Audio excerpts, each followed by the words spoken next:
You go. All right. So my name is Charlene Green. I am the Deputy Director for the Piedmont Housing Alliance.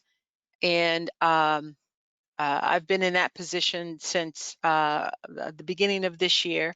But my previous work, even though it continues to have an equity focus, was in the Office of Human Rights. So I worked a lot with discrimination concerns, educating people about addressing equity and having social justice conversations.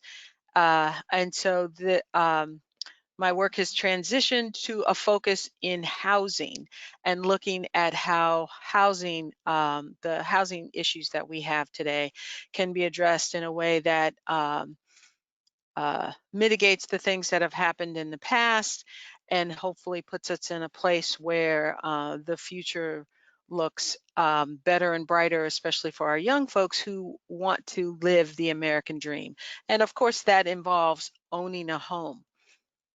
And so my focus in my conversation with you will be about how do we have these courageous conversations about race and equity in the workplace. That is actually something that we are doing at Piedmont Housing Alliance. So I'm going to talk about it with you in a process kind of way and give you a few suggestions about what that process could look like. But one of the things you want to ask yourself first is, what are you being courageous about? And I think that's a very important conversation so that you just don't do things willy-nilly in terms of, oh, I'm going to go to that workshop over there, or I'm going to, get this book over here or see this movie. Those are all important components, but what's your focus? And so you always want to start with yourself. And thank you, Tiffany, for um, uh, giving us a foundational understanding of unconscious or implicit bias. Allison is going to talk a little bit more about those personal connections, but you want to make sure that you are working on that piece, right? And so that's one aspect of it. But then you also need to understand what's your professional buy-in, right? So there are a couple of things you want to take into consideration. Are you doing this because it's the smart thing? Well, what does that mean? It could mean that you want to make sure that your organization is diverse in its staffing. You are, you may have had a pretty homogenous looking staff in the past, and so you're looking to increase that that diversity, and so that might be one of the reasons why you're doing this from a smart perspective, right? Because if you've got a diverse staff, that potentially could increase the diversity of your client base or your customer base. And so you want, so having some sort of understanding of that reason from what I call a smart understanding is really important. You also might want to, from a educational or smart perspective, be able to answer questions that might be related to equity and diversity from your customers. And so it is always, in this sense, about making sure that you you know what you're talking about, right? You know and understand housing and home ownership, but some of the components of that might be a little fuzzy or foggy for you. So you're trying to bump up your understanding of that. That might be a reason why you professionally want to buy into having courageous conversations. Another reason might be a legal thing. You know that there are certain things that real estate agents and real estate organizations can and cannot talk about. And so you want to be able to make sure that you are legally being responsible, but then you can also understand some of those potential code words that might be asked of you by a customer. And you want to be able to say, well, I can't really talk about that thing, some of those things. For instance, if they're asking about crime rates or, what are the things that happen in those other neighborhoods? You want to be able to catch on to that so that you're not sucked into a rabbit hole of reinforcing somebody's stereotypes and assumptions about different groups of people. The thing that is helpful for me when I think about why it's important to have these conversations is because it's the right thing to do. And so that might be something that you all have a professional conversation about. What is the right thing uh, um, to have a conversation about equity and social justice look like? And some of that is understanding the history. um, it's very easy to assume that you've learned about history in school. You might have learned about historical events because of different symbols and statues and things around the town or city or locality. But what is the real history behind some of the things that are there?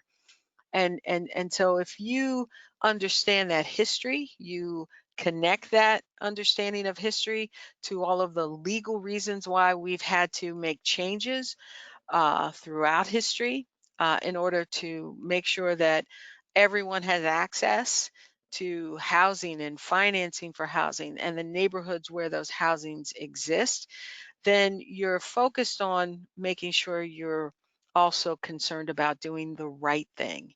And so no matter where you are, you need to have an understanding of what historically has happened in the neighborhood, because that will really tell you why certain people obviously live in certain places.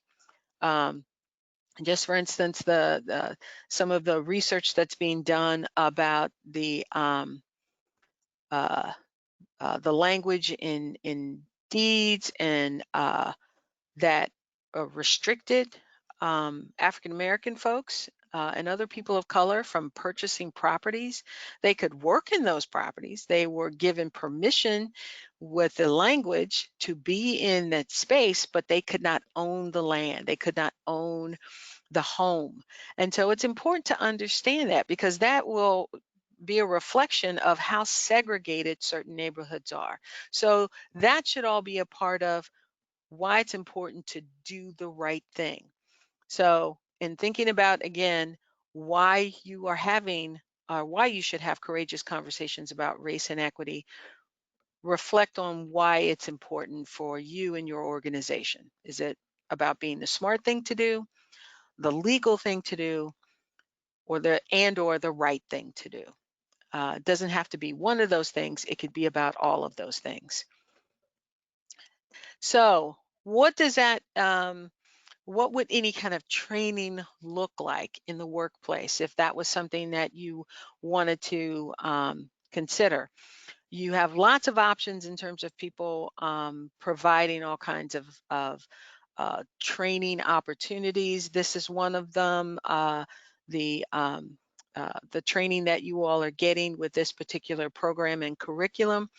There are lots of things on the internet. If you are willing to sit down and take the time, you want to look at your professional organizations to see what do they recommend if this is something that you're willing to focus on. But the most important thing is that you have a plan. If you don't have a plan, as I said before, you're doing this one-off opportunity of going to a workshop, going to a conference, whether it's a Zoom conference. Hopefully we'll get back to someday having those in-person conferences where you go and you attend a session that has a focal topic on equity and diversity. It can't be a one-time training. It can't be that let me check off the box because that's something that, okay, that's important to me, so I'm going to check off this box. You have to have a plan. And so that's a question I would ask anyone who has expressed an interest in wanting to have a focus, whether it's a personal plan or an organizational plan. What is it what are my goals and intentions, and how do I move forward with that? So you want to make sure that you have all the stakeholders at the table when you create your plan. You don't want to go off and do this by yourself. You want to have all of the important people who should have a voice in talking about why it's important for you all to have a training about staffing, or increasing the diversity that way, or training about how do you increase your client base. Um, um, you want to make sure that all of the important people are at the table. And if you're not sure, then ask other folks who may have done this before. You are, trust me, you are not recreating the wheel when you're creating your plan. There are other people who have done this. You can learn from their heartaches and mistakes, and you can also learn from their best practices. So have all the important people at the table. Decide on the time frame for your plan. You want to have short-term goals, and you want to have long-term goals, because you want to make sure that you are putting yourself in a position to be as successful as possible. So what are some of those things that you might want to consider? Well, I'll give you an example for our organization. There are three major things, three major areas that we're focused on. One is looking at the internal piece. What are the things that we are doing for our staff? We're looking at our diversity of our staffing, and not just the entire staff, but also looking who are in the leadership roles and who are in the support roles, and how diverse is all of that. And if you haven't had this conversation in your organization about what do you mean by diversity, because it's not just about race and ethnicity, it's also about gender. It's also about being considered of people with disabilities. It's religious perspectives. It's about all those things. So you also want to make sure you have a conversation about the staff, or defining terms, but create so a list of short-term goals and long-term goals. So for us, we are focused on internally. How do we do that? We're also, the second thing we're looking at are the programs that we offer, and not just programs for our staff, but programs for the residents that we provide a service to. And then the third thing we're also looking at is the advocacy, because affordable housing is important to our organization. So we make sure that we put ourselves at the table when those conversations happen. We do our best to be a leader and model what we hope other organizations that have a focus on housing will do when it comes to affordable housing, because we know that's such a need. And there are certain populations that tend to disproportionately be impacted by the lack of affordable housing. So there are things that we have to do in thinking about how does all of that work for us. So the advocacy piece is also an important thing. Anybody we partner with, we hope will have similar goals and concerns. So that's just an example of when you're talking about creating a time frame, what does that mean in the way of short-term and long-term goals. Then you want to make sure that you have a focus on equity that is regularly discussed at your staff meetings. And again, this connects to the comment I made earlier about how you can't just do this one time or even two times. This has to be a part of your plan. It has to be an ongoing conversation about how do I make this work. And so it's a part of our agenda with we have and speaking about what we do at our organization, we have a specific equity steering committee that is totally focused on looking at how equity impacts our organization, and in those three ways that I talked about. In our regular staff meetings, it's also a part of the agenda. And so we are constantly talking about how do all these dots connect, because it can be very easy to let something drop if we are not thinking about how this is all connected. So make sure that you are regularly talking about it. Even if it's not every single staff meeting, it needs to be something that's discussed at whatever time interval is most effective for your group. And then you want to have guidelines for those discussions. I think it was Tiffany that mentioned wanting to create a safe space to have these conversations. It's important for the leadership in your organization to guide the emphasis on anything that you do, because obviously if the leadership is saying this is important, then it should be important for everyone involved. If the leadership is missing from the conversation, then it can be very easy to just blow it off and say, oh, well, so and so's not at this meeting, or they haven't brought it up in the past 3 meetings, so I guess we don't have to worry about this anymore. You want to make sure that the leadership is involved. You have a series of, here's how we're going to have these conversations, so people know what to expect when they're around the table and they're talking to each other. If someone feels like somebody said something that might be offensive, well, here's a couple of ways that we're going to handle that. We're not going to leave the room, whether it's a Zoom meeting or any other meeting, and talk about the people who said some things that you thought were, humorous or again, potentially offensive. You want to make sure that if people are open and honest about some of the things that affect the social justice conversations, then you want to make sure that people feel safe talking about those things. Otherwise, you're going to have the person who sits at the meeting with their arms crossed, or they're focused on their phone, or they're doing something else, but they're not making eye contact, or, and this is something that I look for in Zoom meetings, where you don't see the person's face.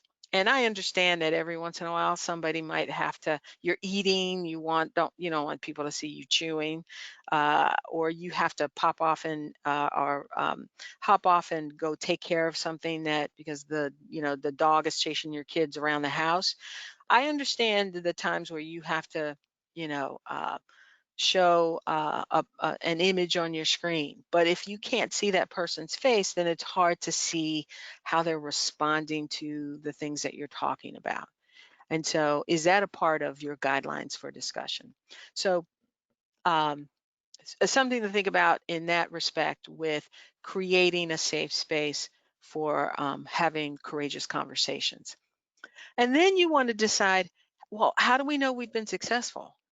So as you create your short-term and long-term goals, you create a process for measuring all of this so that you can determine at the end, when you sit down with all of your stakeholders, when you give a report at the end of the year or mid-year, you can speak to the success or challenges of these things that are now a part of your strategic plan. But you want to have a way to evaluate. And the evaluation, if you really, really want to get serious, the evaluation is potentially not just about, well, we had 50% of our staff attend these workshops that were available. You also want to tie it to how diverse, or how was the outreach? How successful was the outreach in trying to broaden your base? Uh, you may even want to think about, how do I tie some of our evaluation monetarily and make it about really being an incentive to get people to think about, how does this impact our goals? So you might have your staff create their own personal goal. So it's not just an organizational goal, it's a personal goal.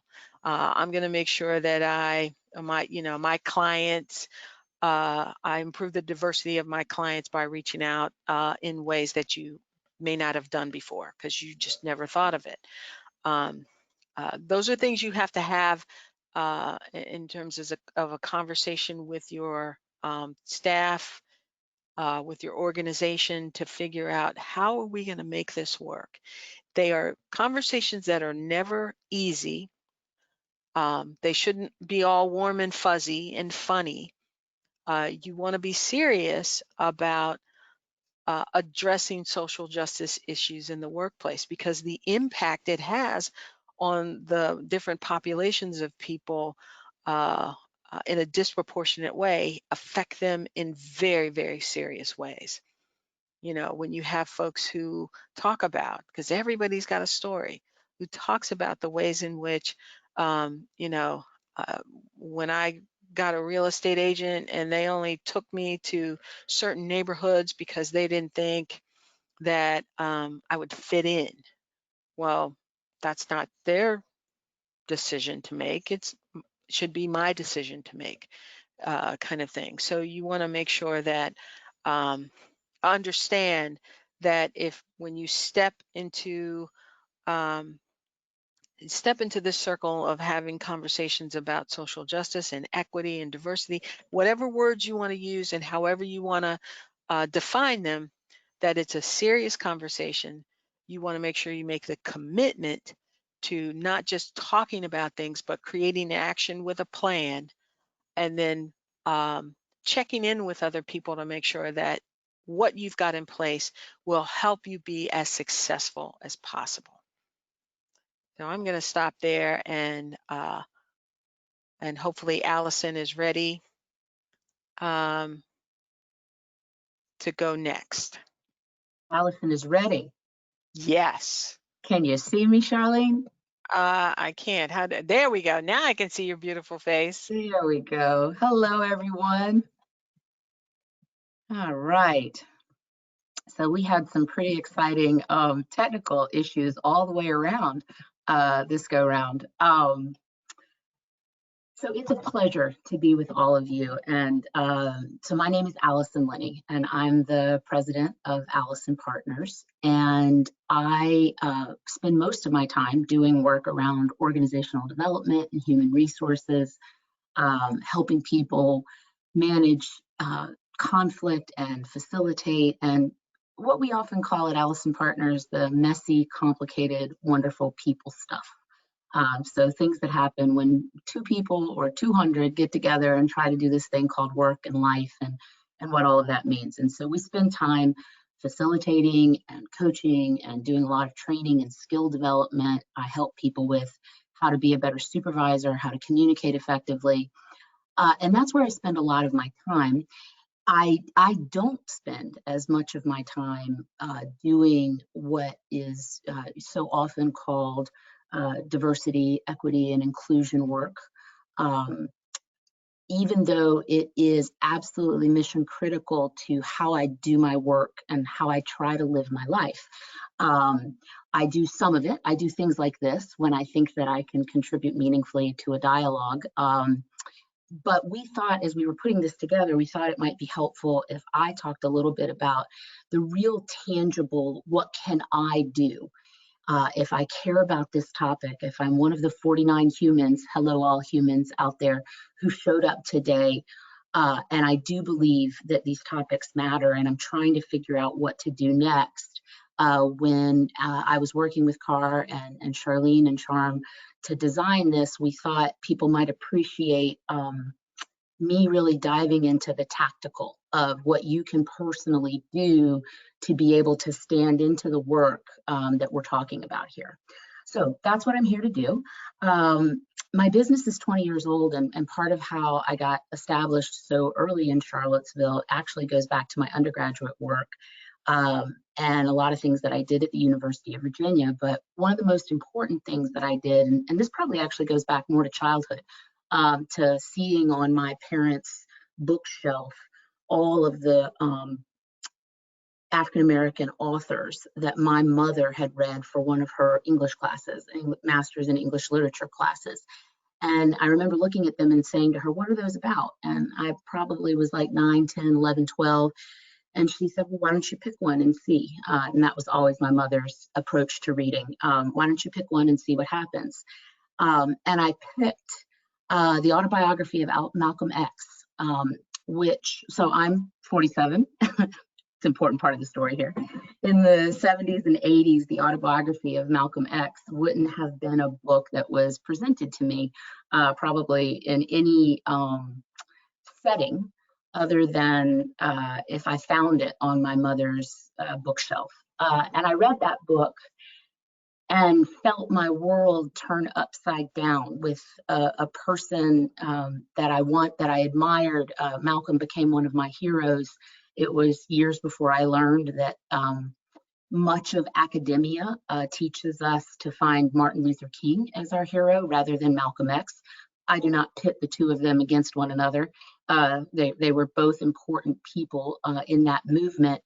But it's probably really important for you to know that that's the book I chose. And I remember just thinking, wait, and then that's also Alex Haley, who was also the forefather of Roots, which was an incredibly important miniseries in my childhood for anybody who was starting to think about these things.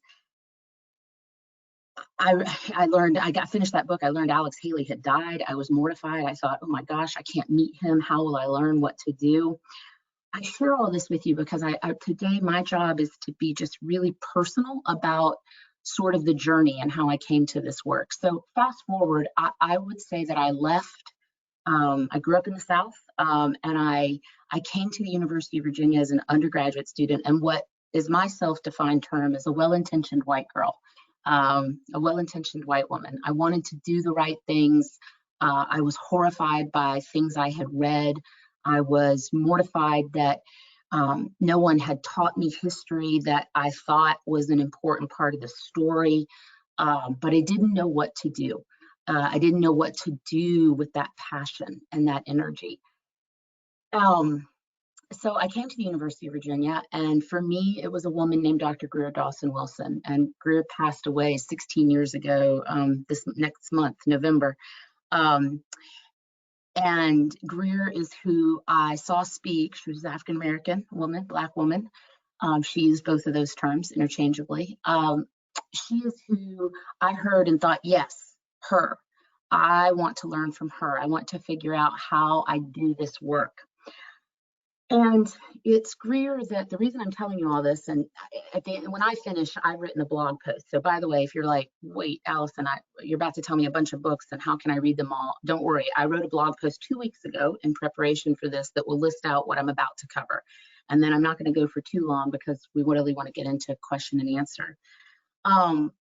But my great, truly privilege in many ways is that I started this work very young at a time when not that many people were really watching, if you know what I mean. And I could stumble around in the learning and take my time with it.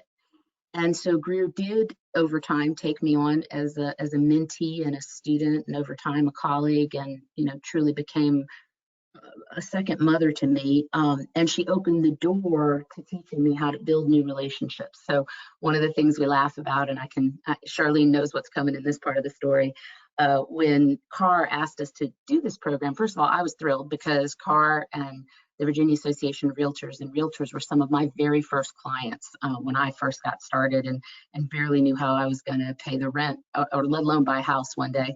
And so I have so many realtors who are on, have friends of mine have texted to say, hey, I'm out there, which is nice in the time of Zoom to know you all are out there. So I have a long relationship with realtors, but I have a longer relationship with Charlene.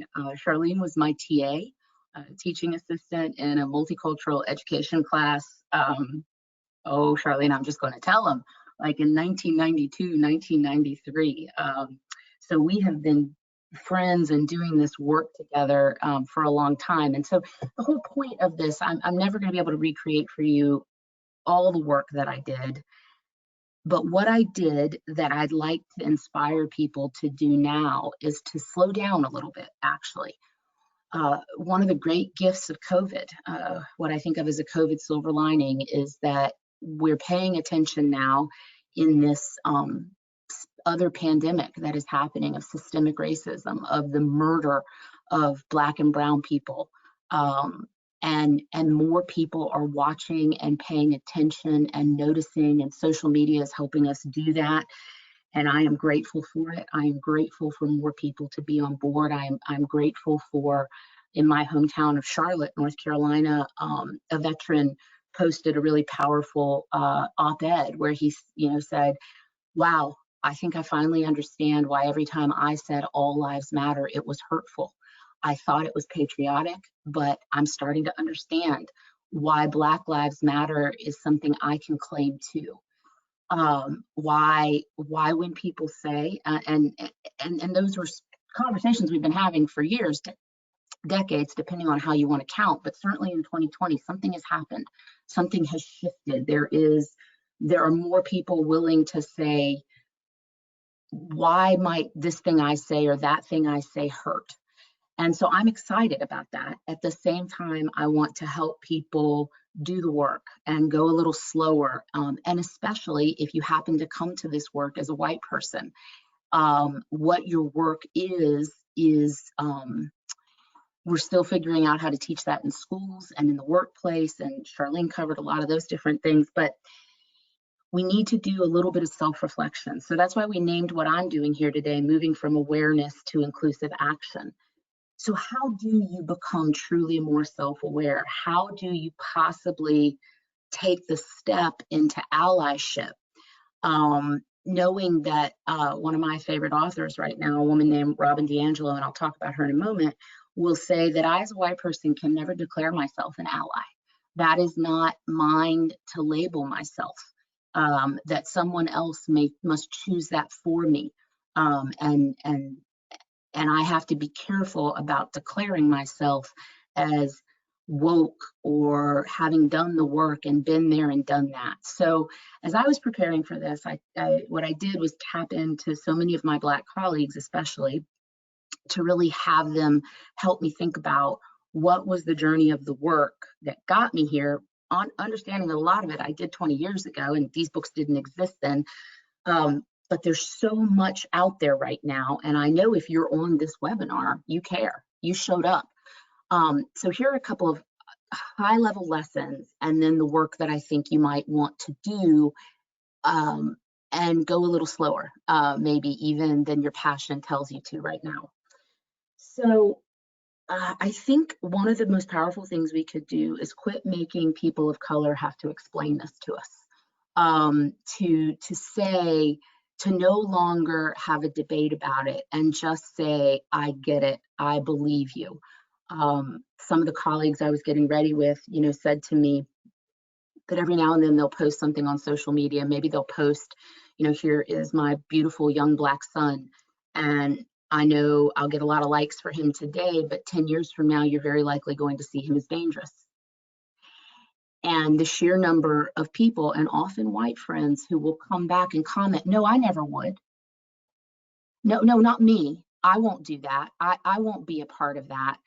Rather than maybe liking the post, waiting to comment, but recognizing that what a person just told you there was their truth, which was that their young Black child will be very, very cute for a period of time, and then they will be very afraid about keeping them alive. And that is a true thing that they carry around.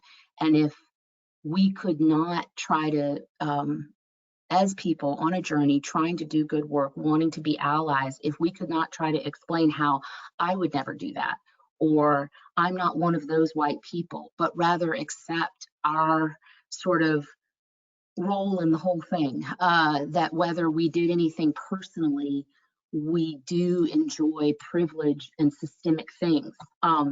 I thought your speaker last month, Richard Rothstein, was just fantastic. And that was some of the early work I was exposed to in the 90s. If you haven't watched that yet, watch it and share it with everyone you know. Make sure people understand that this is just not a problem of 400 years ago. This is a problem of systemic things that have been done even post-civil rights movement that have made it that much harder for anyone of color to buy a house, to get a mortgage, and to do all the things that build wealth in this country. Don't make anyone, Black or brown, have to tell this story anymore. You tell it.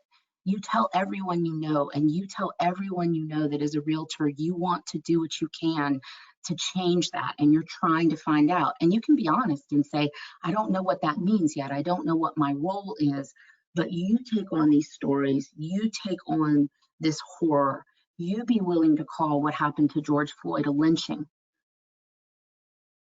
and sit there with that terrible news and you be willing to watch it, and you watch everything that's happening on social media and post less and listen more. And I think one of the most hard things that we do sometimes to our friends of color is ask them to tell us we're okay, ask for absolution, ask for, I mean, I'm one of the good ones, right? My best advice to, and it's really hard to do this in 20 minutes, so I can only truly hope that I'm doing it even a modicum of right, whatever right means. Put everything that has to do about how you're feeling right now aside. You know, if you find yourself overwhelmed with tears, I often tell people, cry at home. Do not put the people of color in your life through your overwhelming emotion in a board meeting. Don't do all the talking. Stop talking, listen more, be with them. And I'm going to go out, you know, I'm going to go out on a limb here. Many of you, I'm sure by now, have heard Amy Cooper, who was the white woman in Central Park who was walking her dog and accused a black man, a bird watcher, of doing some terrible things, which it's not true. As all of everything is coming out, she's been brought up on other charges. She cried. She did all these things. It is just terrible. I do not know a single Black person in my life who does not have so many of these stories that they just can't even count them all because it's too much of a weight to carry around every day. And one of my young mentees encouraged me to tell this story, so that's why I'm doing it. When I saw that, I have a hot Cocker Spaniel named Henry. He is very dear to me. I am a white woman, and the first thought that I actually had was, oh dear Lord, I hope I never do that.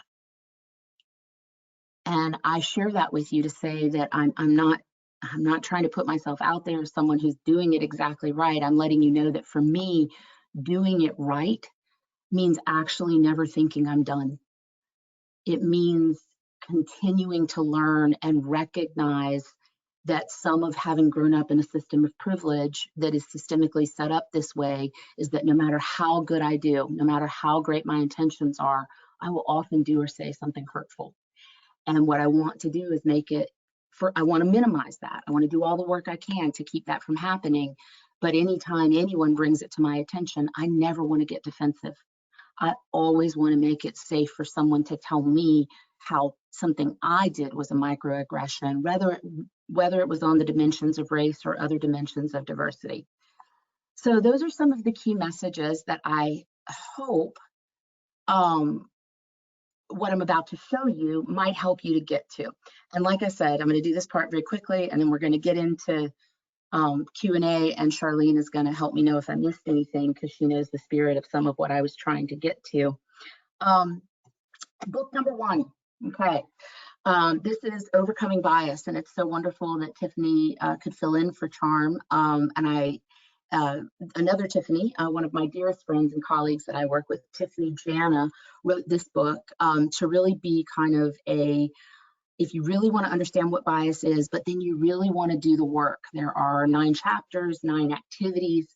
I first blogged about this after August 2017 here in Charlottesville, when a lot of my clients were like, okay, something's happening. I don't know what to do. What should I do? And I said, do this. So this book reminds me so much of the work that Greer taught me to do when I was back in my early 20s, to just do the work and get through it. Tiffany wrote another book, and I was one of the people who got to vote with her, a lot of people, on what's called this book, and they went with, and this is one I voted for, so that's always exciting. Subtle Acts of Exclusion: How to Understand, Identify, and Stop Microaggressions. By now, if you're on this webinar, I know you've heard about microaggressions. So if you're wondering, okay, what do I do about it? This is what you do. You learn how microaggressions are just another form of courageous, crucial conversations. It's what do you do when you see something and you go, wow, did that person just say that? And how do I find my courage? This book will help you do that. By the way, I'm doing these in order for you. So, and this is all in the blog post, so no worries if it feels like I'm going fast. And I want to be clear, there's a ton of good stuff out there, but a lot of the colleagues that I work with in diversity and inclusion, and equity, what we said was, okay, if we could challenge ourselves to pick 5, because you can't read everything, what would that be? The next is So You Want to Talk About Race by Ijoma Olawa. And this book, she's biracial, and through a series of essays, she really gets into what it means to live through race when you come at it from intersectionality. And there's something for everyone in this book. And while a lot of what I said today had to do with race specifically, I want you to know both of these books as well will help you with the total dimension of diversity, as Charlene talked about.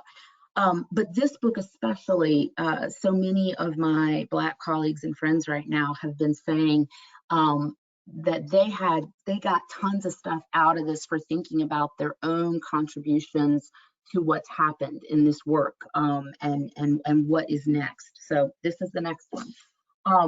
After that, Ibram Kendi's work, How to Be an Anti-Racist, really dives deeply into the scholarship of the history of things. You can almost think of this as connected to some of what Richard Rothstein talked about.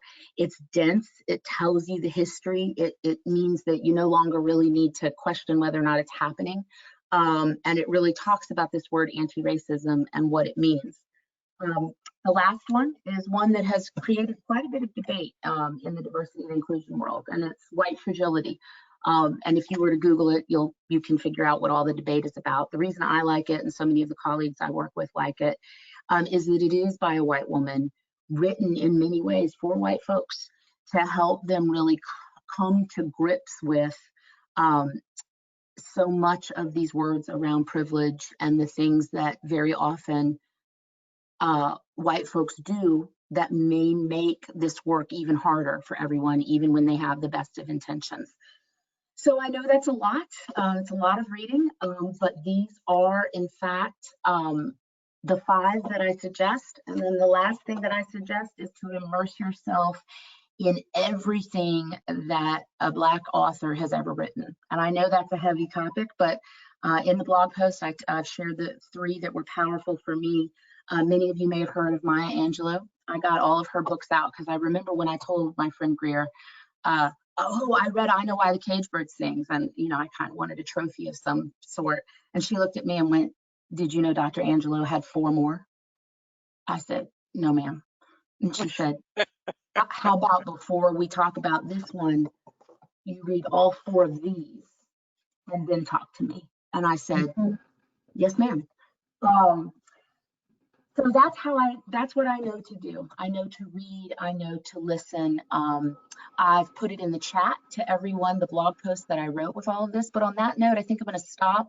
And I'm especially interested to know if my colleague Charlene thinks I've left anything out. She knows how hard I work to try to pull together a 20 minutes here that could be meaningful, vulnerable, transformational, and all the rest. How'd I do, Charlene?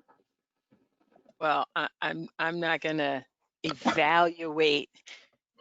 Or you could tell me I forgot something. No, but let me just say, anytime I hear you speak, because I always know it's from the heart, you always share so many gifts of your experiences and what people can take away from it, whether you happen to be white or you happen to be a person of color. And so you didn't leave anything out, love. Thank you. Mm-hmm.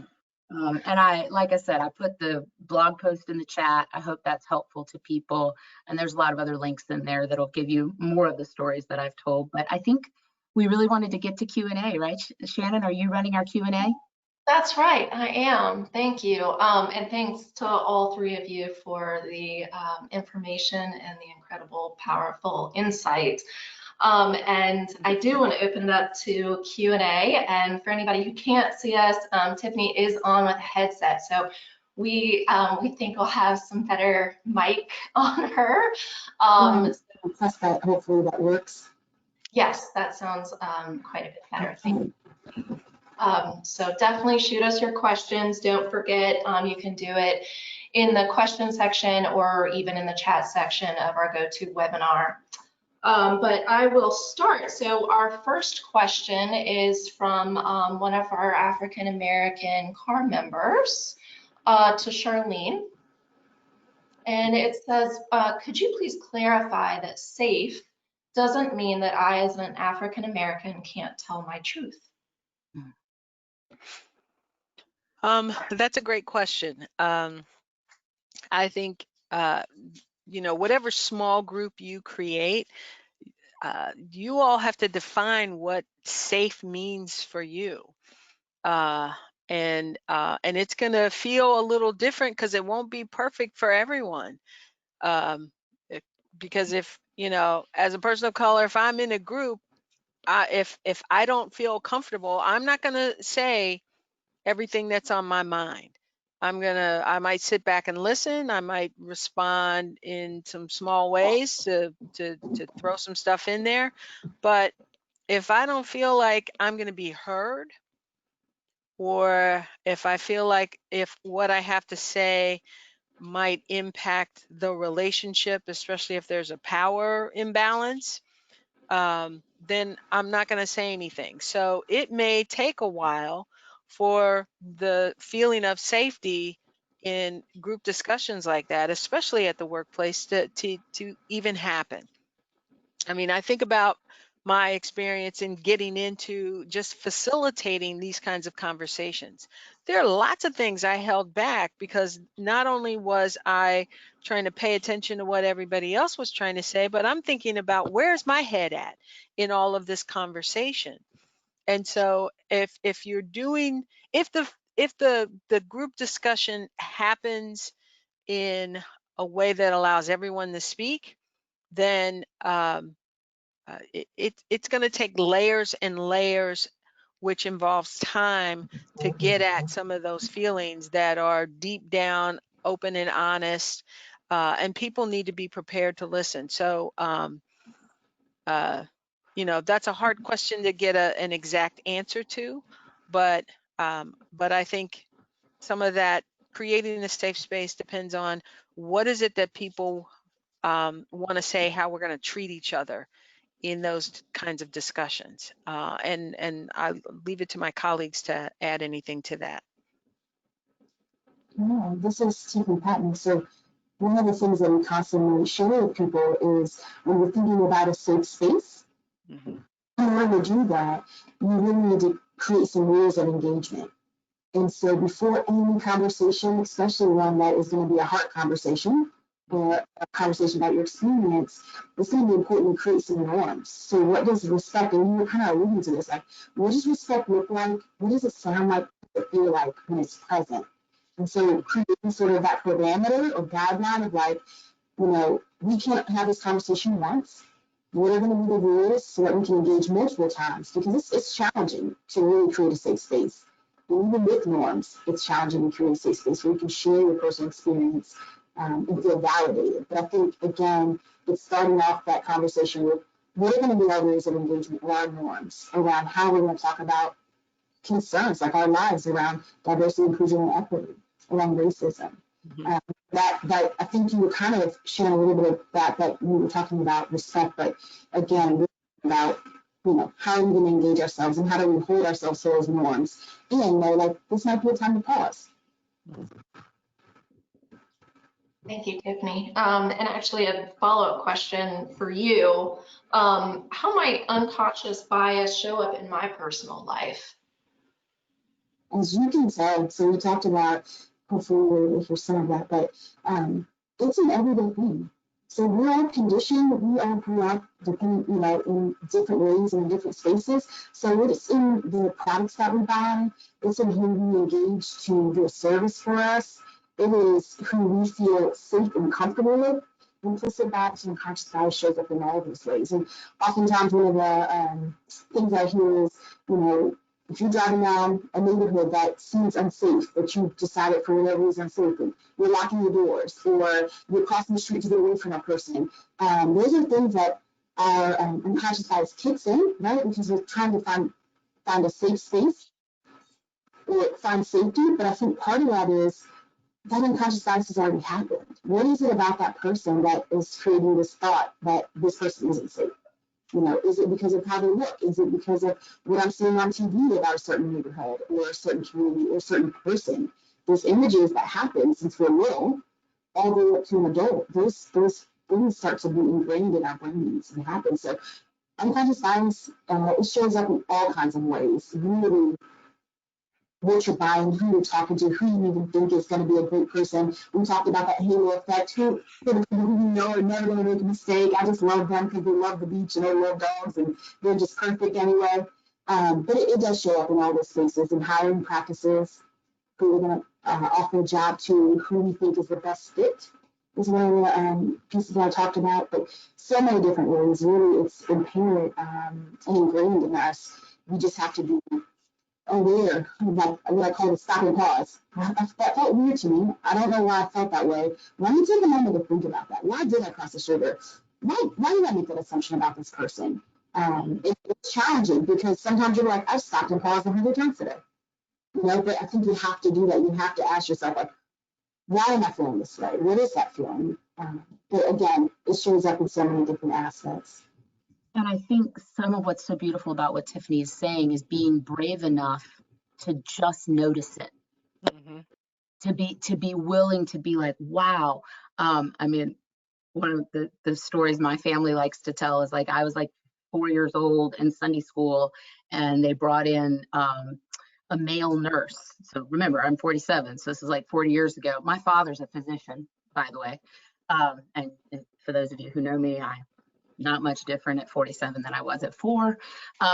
They get up there, the male nurse starts to talk, and I quickly raise my hand and say, I'm sorry, you couldn't possibly be. Women are nurses, men are doctors. Who loves that I was the person in Sunday school who was like, I'm sorry, you're not a nurse, you're a man, you're a doctor. Now, I had grown up in a pretty progressive family, okay, like exposed to a lot of stuff, but somehow by the age of 5, based on exposure to my father's pediatric practice, I had already decided that only men could be doctors and only women could be nurses. What's powerful about this moment is that my Sunday school teacher went, oh dear, what have we done? You know, and she didn't scold me. She didn't shut down the thing. She talked about it. Then we went home and my father's pediatric practice started talking about, oh my gosh, how did we end up? I've raised my father, who was a pretty serious feminist, was like, I don't want to raise a girl child that thinks that. That's unconscious bias. That by 5 years old, I had decided no men could be nurses. Now, where did I figure that out? So that's the kind of stuff that a book like this, Overcoming Bias, will help you to dig down and find out, where are those biases? Where do they come from? And how can I be brave enough to talk about them rather than to keep shutting them down? And anybody in a room, no matter who they are on the diversity spectrum, if they are brave enough to point out something I did, please just say thank you. Please just say, oh my gosh, I'm so glad you said something. Oh, that's not what I meant. Tell me more about what I did that was hurtful. Yeah. If you just don't need to defend yourself, if you could just stop defending yourself, it would go such a far way. And so one of my when colleagues helped me write this, I said, would you feel better talking about it if they read all 5? She said to me, I'd feel better if talking about it if they just read the first one.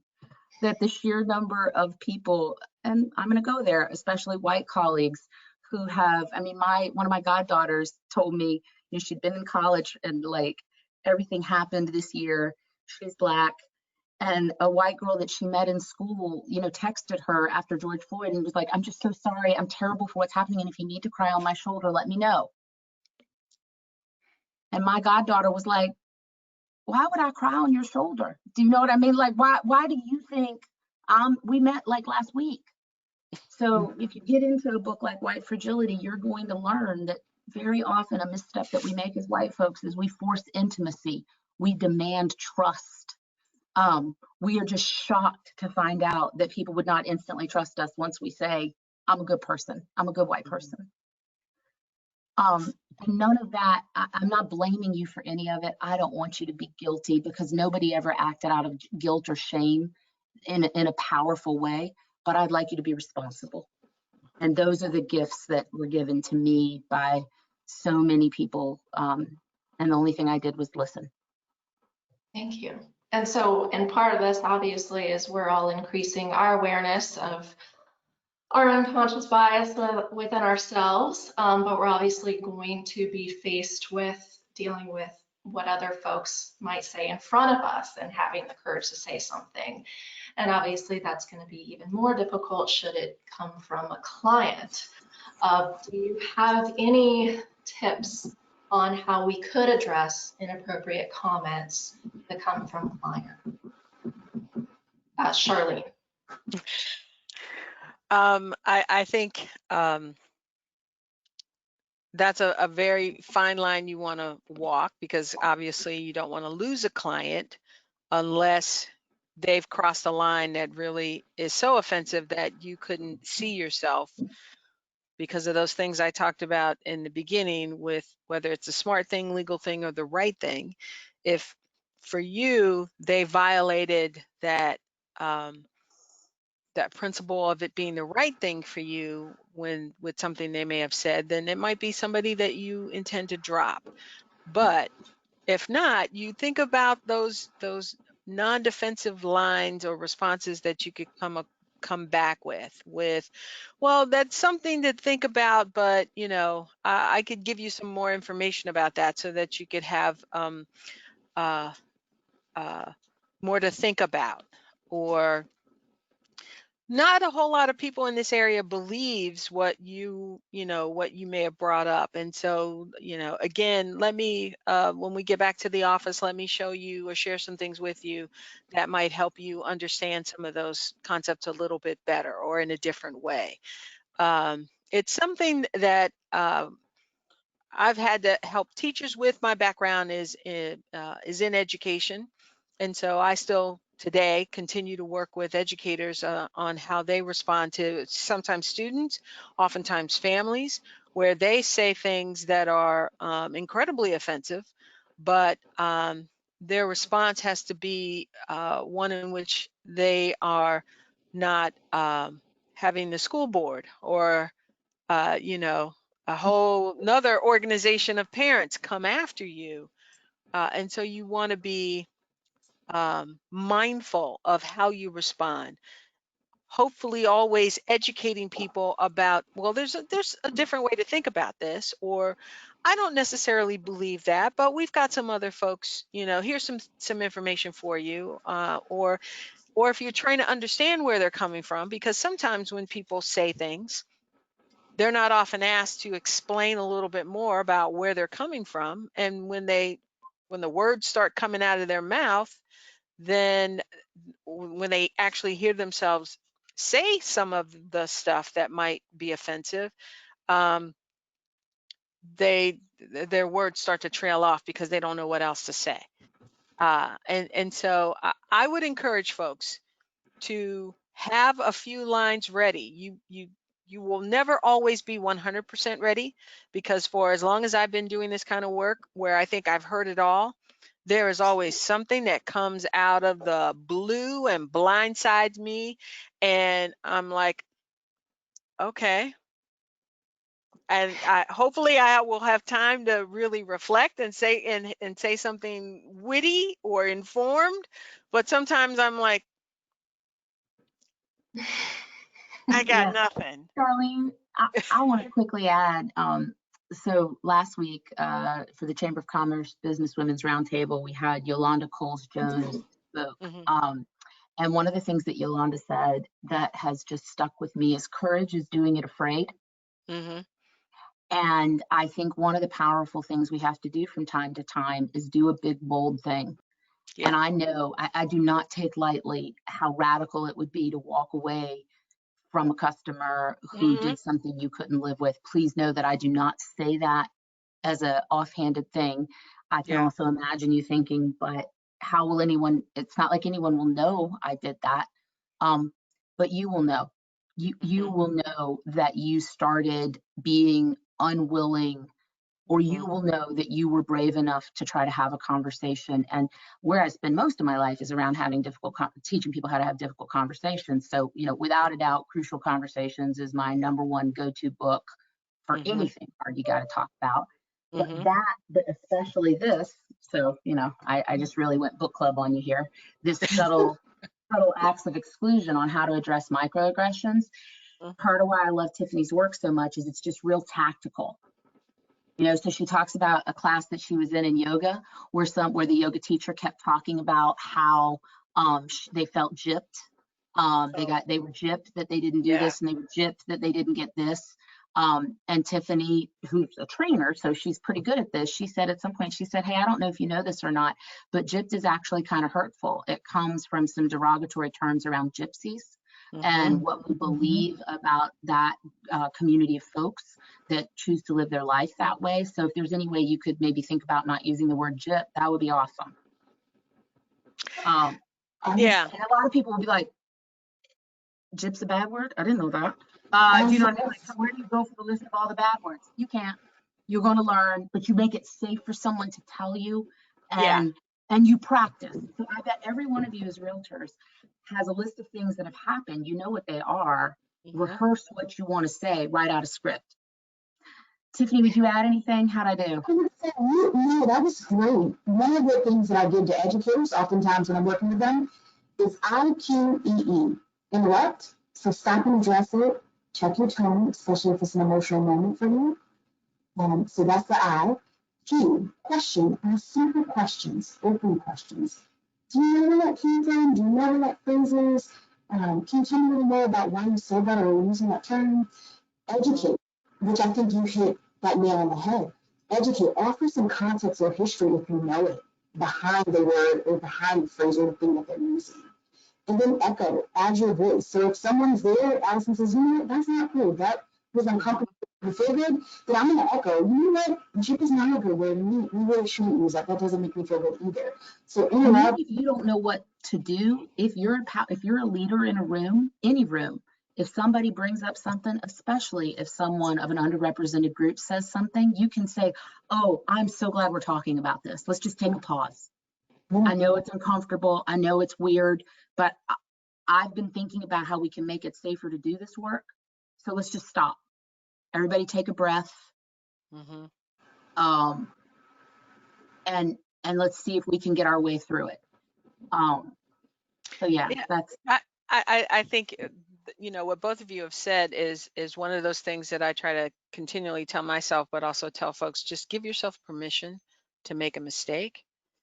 Give yourself permission to be uncomfortable, because it's going to be uncomfortable, you know, and at some point you're going to get comfortable with being uncomfortable, so that when you make those challenges, it doesn't feel like you have to, you know, for me, I have to become the angry Black woman in order to respond to somebody.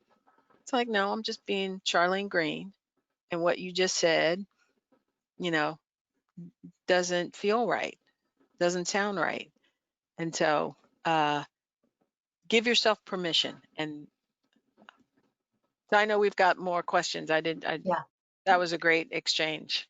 Yeah, it was. Thank you for arming us with some tips and obviously awareness. I wish we had more time. Unfortunately, we do have to wrap it up now, but we cannot thank you all enough for joining us today. Your session was the perfect way for us to incorporate ways to change our perspective and behavior in our personal and our professional lives. I would like to now turn the session over to Women's Council of Realtors Blue Ridge President Ann Burrows for closing announcements. Thank you so much, Shannon. You can't see me, but that's because technology is not on our side today. I've tried 2 computers and a phone, and none of it had video working. So I guess the universe is trying to tell me something, but whatever. But I want to thank you, Tiffany, Charlene, and Allison. You've given me so much to think about and so much to read. Thank you so much. This was phenomenal. So on behalf of CAAR and the Women's Council of Realtor Blue Ridge, I want to thank you for joining us this afternoon for our second session of the Diversity and Inclusion series. And to continue this conversation on the topic, I invite any CAAR and Women's Council Blue Ridge members to participate in session 3, which is entitled Moving Forward. This is going to be the NAR At Home with Diversity certification, which will be taught remotely by the one and only Donna Patton on both Tuesday, November 17th and Wednesday, November 18th between 1 and 4:30 p.m. Keep in mind, we must attend both days of training to complete the certifications. Now, normally the certification will cost you $99 if you go through NAR, but CAAR is happy to offer it for just $20 for its members. But like they say in the infomercial, but wait, there's more. If you're a member of the Women's Council Blue Ridge, you can register for free. We will be sponsoring the $20 fee on your behalf. So limited spaces are available for this class, so register today through the CAAR calendar. And in closing, CAAR members will be sent a short evaluation survey for this session. If you could please take a couple minutes to share your thoughts, your feedback will help the Diversity and Inclusion Project team develop future programming. Although I'm not sure how they can top this one, but they're going to try and they will do it. So thank you again for joining us and have a great rest of your day. Thank you.